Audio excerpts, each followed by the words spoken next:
লালু ভাই, এটা আপনি কার কাছে নিয়ে এলেন? ওনারে চিনস না তুই? উনি অনেক বড় তান্ত্রিক। এই দেশে ওনার লক্ষ লক্ষ মুরিদ। উনি নতুন একটা বই লিখছে, বইয়ের নাম শয়তান ধরার গর্জন। যেই বই পইরা নতুন কইরা লাখ লাখ মানুষ তান্ত্রিক হইতাছে।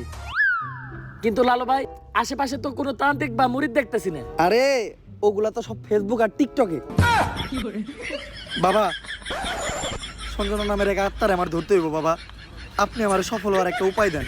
যদি সফল হতে চাও তাহলে আমার লেখা এই বইটি নাও, শয়তান ধরার গর্জন। এই বইটি নেওয়ার সাথে সাথেই তোমার জীবনে থাকবে না কোনো অর্জন। আমি কথা দিয়ে কথা রেখেছি, শয়তান আসেনি তো ফিরে। আমি শয়তান তাড়ানোর গল্প লিখেছি আমার সারাটি জীবন ধরে। আমি অন্ধকারে মোমবাতি জ্বালিয়েছি, তবুও পাইনি ভূতের খোঁজ। আমি ভূতের অপেক্ষায় ছিলাম, ভূত নিজেই হয়েছিল নিখোঁজ। শয়তান ধরার গর্জন, পৃষ্ঠা নাম্বার চুদলিংপং। বাবা, এটা তো মন্ত্র না, ছন্দ কইলেন। মার্কেটে আপাতত ছন্দই চলে।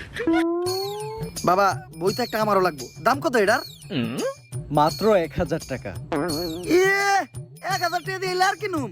1000 টাকা হাতে নিয়ে ভূতের ডাক দিলে ভূত নিজেই চাল চলে পড়বো। 1000 টাকা দিয়ে বইয়ের দাম, এই বইয়ের বিশেষত্ব কি? এই বইটা আমি আমার নিজ হাতে লিখেছি। দেখি। হাতের লেখা এত খারাপ? দেখি এই বইয়ের প্রথম পৃষ্ঠায় কি লেখা? মানুষকে ভোদাই বানানোর 100টি উপায়। 1000 টাকা দিয়ে 120টার এই বইটি নেন আর ঠাস করে ভোদাই হয়ে যান। এখন সফল হইতে গেলে তো এই বইটা লাগবেই। তো এই বইটা আমি নিয়ে গেলাম। বইয়ের টাকাটা? ওইটা আমি হোয়াটসঅ্যাপে পাঠাই দিব। গুরু, আজকের থেকে আপনার লেখা এই বইটা পইরাই আমার শয়তান ধরার যাত্রা করলাম শুরু। শয়তান ধরার গর্জন, পৃষ্ঠা নাম্বার চুদলিংপং।